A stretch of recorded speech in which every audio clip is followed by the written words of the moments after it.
ከቁልፍ ጀነራሎቿ ግድያ እስከ ኦፕሬሽን ፎርዶ፣ ከሳይንቲስቶቿ ግድያ እስከ ኦፕሬሽን ኢስፋን ኢራን በዘመኗ የማታውቃቸውን ድንገተኛና ፍጹም ያልተጠበቁ ጥቃቶችን ባለፉት ጥቂት ዓመታት በብዛት አስተናግዳለች። ለዚህ ደግሞ ምክንያቱ የእሷ መዳከም ሳይሆን አንድ ሰው ነው።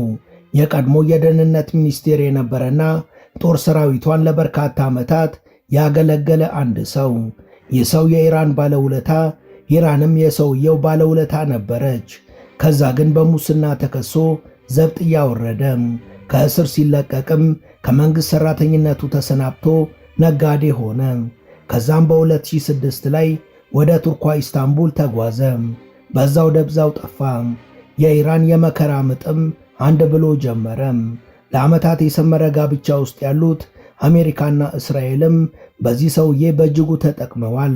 በበርካታ ኦፕሬሽኖችም ኢራን ላይ ድንገታዊ ጥቃቶችን ፈጽመዋል። ሞሳድ፣ ኤምአይ6 እና ሲአይኤ እነሱ ጋ ነው እኔ ጋ አይደለም እያሉ ለጨዋታው ድምቀት ቢወነጃጀሉም እውነታው ግን በዚህ ሰውዬ ሦስቱም በእጅጉ እየተጠቀሙበት ነው። ለመሆኑ ይህ ሰው ማን ነው?